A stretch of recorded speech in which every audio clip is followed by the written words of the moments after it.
Hi, and welcome to the You Can Be Anything podcast skills series. My name is Solange Che, and I am your host. Last week, we talked on part 2 about what skills we can learn. Remember, in part 1, we answered the question, is another university degree necessary? In part 2, we asked what skills we can learn. And in part 3, we're going to be talking about where we can learn these in-demand skills. So remember, as I said in part 2, you want to be able to ask yourself what you like. You want to be able to answer that question, what can I do and still live a good life and love what I am doing? Now, if you have been able to answer that question, it's time for us to switch gears and talk about where we can learn these skills. And there is something about the where we can learn skills that I really love, because even though you have answered the question in part 2, what skills you would like to learn, it is possible that when you go to part 3 and you're now trying to find the skills that you want to learn and the specific places where you can learn them, it is very possible that you're going to stumble over a skill and you'll be like, oh, I did not know that this was a skill that I could actually learn and get a job from, right? So while you're doing part 3, while you're actually doing this step of it, the part 3, like where can I learn these skills, visiting the different platforms, you want to still have an open mind because you'd be surprised. So now, where can I learn the skills that are on demand? Yes, Solange, I have made up my mind. This is what I think I want to learn. Where can I learn them? The first place for me that I found very, very useful when I started my upskilling journey was Udemy. Udemy.com. Udemy is a learning platform, and on Udemy you are able to buy courses. There are some courses that are free, but again, remember, there are actually people out there who are ready to make courses for free, and sometimes the courses that are free might just be able to give you like an overview, just a little bit of the scratchy back, right? But when it comes to the core, the deep core, some of those courses you might have to pay for. But truth be told, these are not like outrageously expensive courses. These are courses that you can afford, you can buy. You can find courses for like $11, $12. It can go up to like, I think I've bought a course for like $39, but it was so worth it. And the good thing is that most of those courses are lifetime ownership, right? You buy it once and you have it forever. For example, the Salesforce course I bought in 2018, I still have access to that course. So even the updates that are being made on that course, I am able to see those updates. So I can see everything because yes, this is tech, things change. So the lecturers, the teachers, the tutors, they go in there and they update the courses to meet what is happening currently. So if you have listened to my journey, you know that I talk about Trailhead.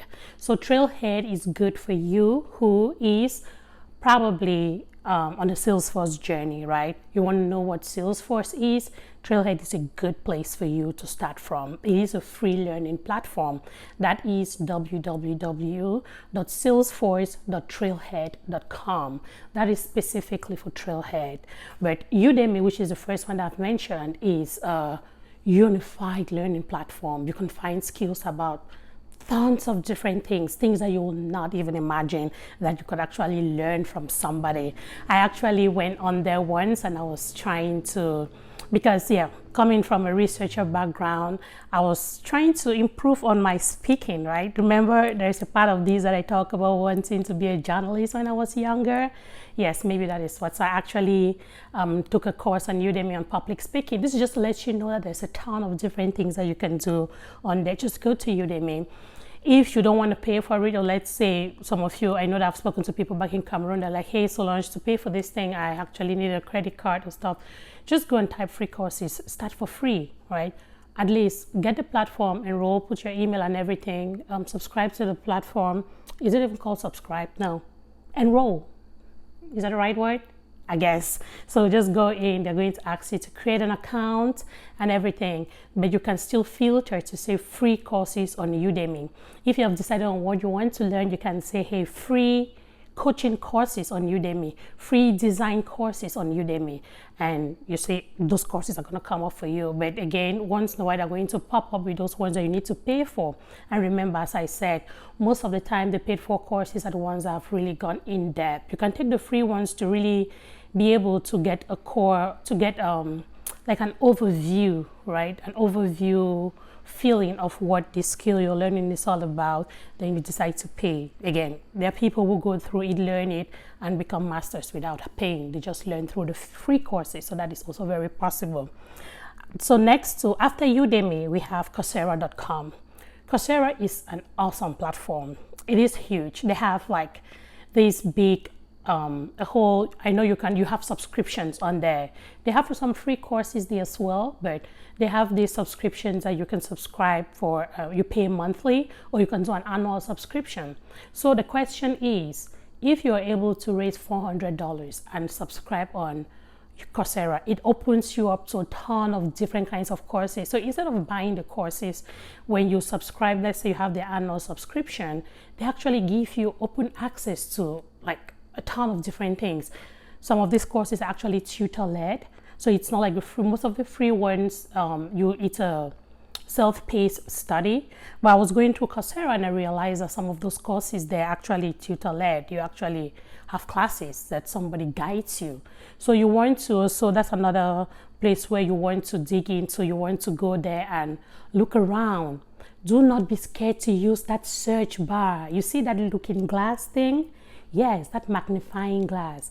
Hit on it. Type anything that comes to your mind.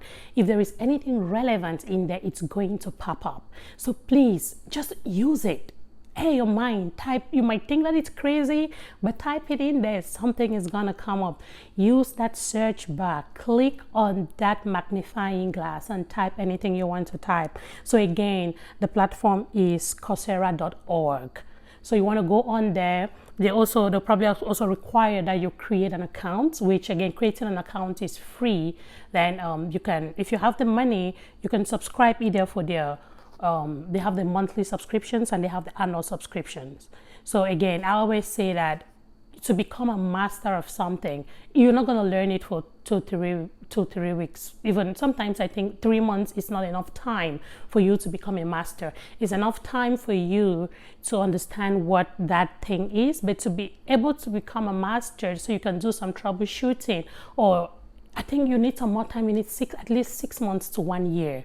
All right. So if you can afford it, I would advise that you go for the annual subscription. Is definitely more money saving, and it's about $400. You get the annual subscription on Coursera. Again, be very disciplined. There is a temptation that you're going to be all over the place. You want to avoid that, because since you have that open subscription, you might just think that, let me learn a little bit of this, let me learn a little bit of this, and all of these things could be really, really distracting.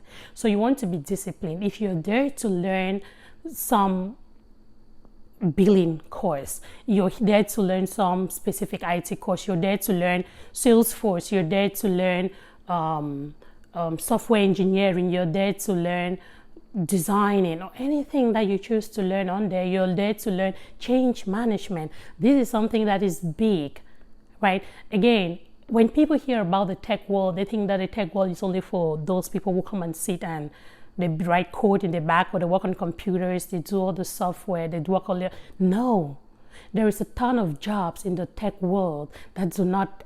I just talked about change management, right? This was actually one of my episodes of the regular podcast. And these are people, when these softwares are designed, right? When companies buy these different softwares, they need to be able to bring those people who will train their employees, who will help their employees, guide them to be able to switch into this new software. That is what change champions do. That is a role in a big tech company. So if you're that kind of person, you have that charisma, you have that, you're able to help people, like talk to people in a nice way, make people understand the importance of what this new software is going to do to them. If you find yourself, then go learn more about change management. You could hit your jackpot from this thing, right? So again, just look at stuff like that. Another thing that I know that is big, but I don't hear a lot of people talking about it, is QA, right? Quality assurance. Quality assurance is different kinds of, you hear stuff like testing. When these people write codes, right? When the developers write all those codes and stuff, they need to test those things, right? As a consultant myself, when we build stuff, I do testing, I do some of my testing, but again, when we build stuff, when we build some of this, for example, when you do a Salesforce implementation, you have to make sure there are people who have to test to make sure that that thing that the developer has built actually works well. Then you write test scripts. What are test scripts? These are like you say, hey, when you click on this, click on that, you expect this. And if you see this mentioned, so it's like you want to be able to, this is something that in current years, like where I work now, I've heard more about they want QAs who are a little bit more knowledgeable about it, but it's not a requirement, right? It's not a requirement. Those test scripts are there to guide whoever is doing the testing to go through it and say, hey, this was expected to work like this, but this was the outcome. This is how it came out. If that was the right outcome, then they pass it. If it is not what they're expecting and they fail it, then they send it back to the developer and it has to be redone. So that's just an example of one of those skills that I've not heard a lot of people talking about it, but I know that it is a really good skill that you can also learn. Hey, that was Coursera.org I was talking about. Another place is the Udacity.com. You want to check that too. Is it Udacity or Udacity? So just check it. It's written out here. Just check it. You can check that as well. There is another good thing that I actually found. I was talking to somebody about designing, right? It's called the UX Design Institute, uxdesigninstitute.com. So this is mostly for people, if you're interested in designing. Designing is not only for the clothes, it's not only for interior, right? There's also designing when it comes to the tech world. Again, I'm sure that you've heard people talk about web design, how somebody's website looks like. It's the same way. What is the user interface like? So companies want to have a friendly user interface for their customers. And this is what UX designers do, right? So you want to be able to check that out too. If you're somebody that has a heart for that, that's a really good skill that you can pick up, you can learn it, and it will be great for you. UX design is huge. Sometimes I just I look at the wireframes and the things that it's done, I'm like, wow, this is good. So you want to check that out as well. Again, as I said, it is uxdesigninstitute.com. Again, on the other learning platforms I've mentioned, Udemy, Coursera, Udacity, you can still go on there and just type UX design courses, right? Just type it on there. You'll be able to see the different courses that people have offered, even if it's just to get an introduction of what it is like. Then you can now spend more time and go more in depth, like with the institute, and check out the institute as well. I looked at it and it had some really interesting courses. That's why I'm talking about it. So just so you know, again, it is okay to start the free versions, look at the courses, but I know that at some point, as you have gotten a general introduction, you might want to go deeper, right, and start buying some of those courses. So these are not the only places where you can learn. There is a ton. There is a lot more. For those who are interested in coding, there is the Code Academy. There is like tons of different places where you can learn. And again, as I always encourage you, use your Google search bar. Go to Google and say where. Just as I have answered this question today, where can I learn? Go to Google and say, hey, Google. Again, you don't have to say, hey, Google. Just type it, right? Just say, where can I learn, or where to learn UX design? That's the user experience. That's another way of calling it. So you can either call it UX design, or you just go ahead and you type user experience. A ton of different places will come up. Then do your due diligence, check it out.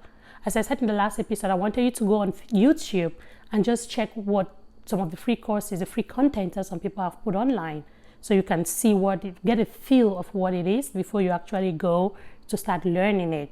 So as I just mentioned, the user design experience, the user experience design is really good. It's the same thing as UX design. So if you hear user experience and you hear UX design, I think I'm comfortable enough to say that they're the same, right? But if it's not the same, correct me in the comment section. I'm open for corrections. And some other part of it that I don't see people talking a lot about is HR, right?